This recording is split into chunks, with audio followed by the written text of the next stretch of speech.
Tudo o que ele podia mostrar, essas pessoas eram mostrados. Os conflitos, os romances, as intimidades, a crise de abstinência. Diversas vezes as crises foram expostas para os seguidores ver como que é uma crise, como ele tratava, principalmente os conflitos. Um show de horrores que ganhou uma programação ainda maior.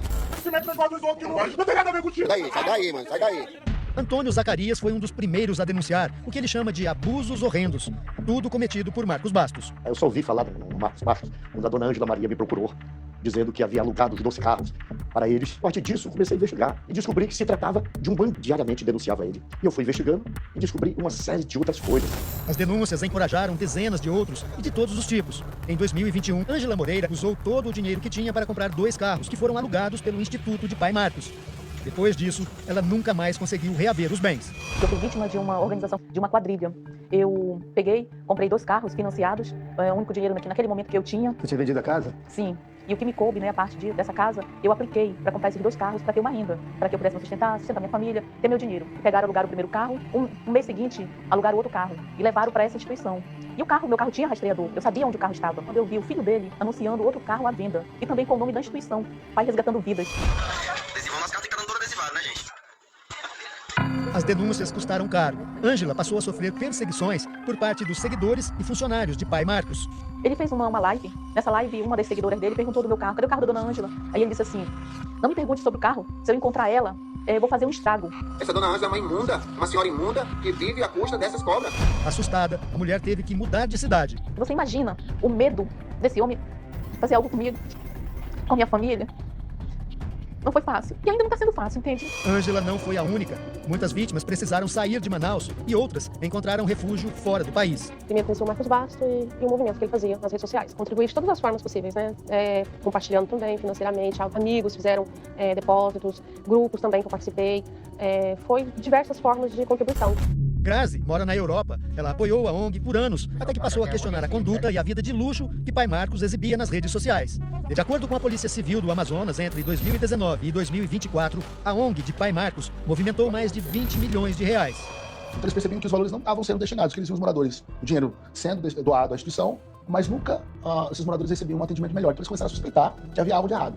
Eles começaram a perceber que nada mudava na vida desses moradores de rua. Também no continente europeu, Deia foi uma das maiores apoiadoras do projeto. Eu fiquei hipnotizada, sabe? Eu acho que aquilo é uma espécie de seita. Sinceramente, eu fiquei extremamente chocada. Foi de ver aquela situação toda e pensando não poder ajudar sozinha a sustentar tantas pessoas naquela casa, que já tinha por volta de 7, 8 pessoas que ele pegou e colocou dentro de casa. Aí eu comecei a ajudar com 1.000, com 2.000. Mas passou a desconfiar de Pai Marcos e da ONG. Essa louca, ela era louca por mim também. E ficou me perturbando. Porque ele usava a imagem dessas pessoas para ridicularizá-las na internet. Ele ficou rico muito rápido através dessas pessoas. Só tô com medo de lá de alguém roubar meu cordão de ouro. Quando nós começamos as investigações, nós começamos a verificar inicialmente que havia esse desvio de valores, que eram revertidos em favor dos membros da ONG e não em favor dos moradores de rua, o que por si só já representava uma grave violação de direitos humanos, já era uma circunstância grave. R$556, tá, gente? Esse dinheiro também que vai estar indo, pra lá. Uma outra grave acusação entrou no radar de Pai Marcos. E aí nós chegamos no fato das maiores violações de direitos humanos que eu já vi em toda a minha carreira, que no caso eram violações dessas pessoas vulneráveis, que são os moradores de rua, e eles estavam sendo ali alvos de arte do Pai Marcos. Dá um beijinho aqui no pai. Gente, quando eu conheci o Marcos Bastos, ele não era o monstro que ele está sendo, não. Porque me perdoe, Marcos Bastos, mas você está sendo um monstro. Então o Pai Marcos, ele realizava aos moradores de rua, com vários na verdade, em troca de prato de comida, em troca de sabonete, em troca de kit de higiene, em troca de ela poder tomar um banho dentro da instituição, em troca de ter um lugar para dormir. Diversas vezes eu presenciei o Marcos dentro do quarto dele, com internas e a porta trancada. Porque o que eu vou te falar, se tu puxar a chave de fenda pra cima de mim, eu te meto bala. Em um deles, Pai Marcos mostra a convicção de que está acima da lei. O desafio que eu peço, vem aqui todos, a investigação do mundo, venha pra cá pra dentro desse projeto. Pode vir pra cá pra dentro desse projeto, ver se tem alguma coisa errada aqui. Uma operação da Polícia Civil do Amazonas prendeu Pai Marcos e o filho dele, o Wilson, em 2024. A rede de abusos do Pai Marcos foi desligada. Muitas das pessoas que são vítimas, elas não conseguem sequer ter essa condição que elas são vítimas, não visualizam, elas não conseguem. Por quê? Exatamente pelo tipo de vulnerabilidade que elas estão enfrentando. Então, se ela não tiver um alerta de alguém, ela sequer consegue compreender a sua condição de vítima. Outros integrantes da organização ainda estão foragidos. Na operação foram apreendidos aproximadamente 30 veículos, 4 embarcações e 2 imóveis. Segundo a investigação, bens obtidos com recursos de doações.